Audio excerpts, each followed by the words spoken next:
रामायण की एक प्रमुख पात्र है मंदोदरी, जिनका उल्लेख केवल रावण की पत्नी के रूप में ही मिलता है, परंतु वह इससे कहीं अधिक थी। उनका व्यक्तित्व मानव जाति के लिए प्रेरणा से ओतप्रोत है, जिसके बारे में जानना महत्वपूर्ण है। आज हम मंदोदरी से जुड़े कुछ अनछुए तथा रोचक तथ्य के बारे में जानेंगे। हिंदू पौराणिक कथाओं के अनुसार एक बार एक अप्सरा जिसका नाम मधुरा था, कैलाश पर्वत पर शिव तथा पार्वती के दर्शन हेतु पहुंची, किंतु देवी पार्वती को वहां ना पाकर अपने चंचल स्वभाव के वशीभूत होकर वह भगवान शिव को आकर्षित करने का प्रयत्न करने लगी। इतने में ही देवी पार्वती वहां पहुंची और मधुरा की चेष्टा को देखकर अत्यंत क्रोधित हो गई। क्रोध में आकर उन्होंने अप्सरा मधुरा को श्राप दे दिया कि जिस रूप पर उसे इतना अभिमान है, उस रूप को खोकर वह एक मेढक बनकर कुएं में रहेगी। श्राप सुन अप्सरा भयभीत होकर रुदन करने लगी तथा माता से दया की प्रार्थना करने लगी। फिर भगवान शिव के शांत कराने पर माता पार्वती ने मधुरा से कहा कि कठोर तप के बाद ही वह अपने असल स्वरूप में वापस आ पाएगी, किंतु तब तक उसे इस भूल का प्रायश्चित करना होगा। मधुरा लंबे समय तक मेढक के रूप में शिव की कठोर तपस्या करती है और 12 वर्ष उपरांत मधुरा की कठोर तपस्या से वह शाप मुक्त हो गई और अपने वास्तविक रूप में आ गई। एक बार दैत्यराज मायासुर और उसकी अप्सरा पत्नी हेमा को वन में विहार करते हुए कुएं से मधुरा की आवाज सुनाई देती है। मायासुर मधुरा को कुएं से बाहर निकालते हैं और उसे बेटी के रूप में अपना लेते हैं और उसका नया नाम मंदोदरी रखते हैं।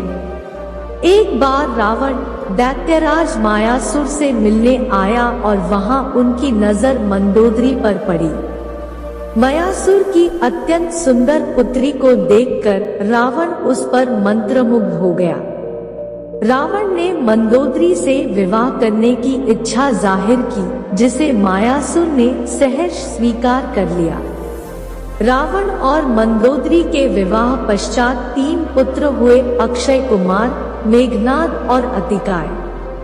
रावण था तो ब्राह्मण, किंतु स्वभाव से बहुत अहंकारी था और मंदोदरी को ज्ञात था कि जिस मार्ग पर रावण चल रहा है, उस मार्ग पर उसका विनाश निश्चित है।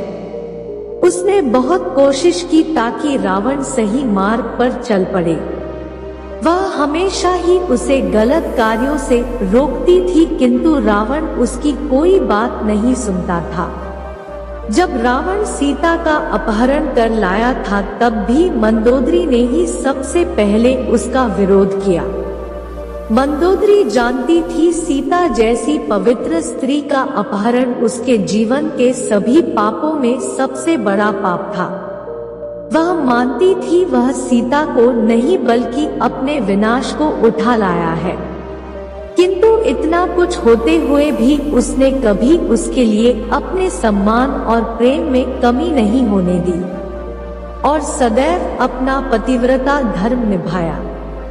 युद्ध के समय भी वह उसे रोक लेना चाहती थी, क्योंकि उसे इस बात का आभास था कि रावण का अंत समय निकट है, किंतु फिर भी उसने अपना धर्म निभाते हुए उसे तिलक लगाकर विदा किया और विजय लौट आने की कामना की। स्वर्ण लंका की महारानी मंदोदरी रामायण का एक ऐसा पात्र है जिन्हें कभी उचित पहचान नहीं मिली। उनकी पहचान केवल रावण की लाचार पत्नी की भांति प्रस्तुत की गई और बहुत कम लोग जानते हैं कि रावण की मृत्यु के बाद मंदोदरी का क्या हुआ। कुछ किंवदंतियों में कहा जाता है कि रावण की मृत्यु के पश्चात मंदोदरी भी उसकी चिता में सती हो गई थी।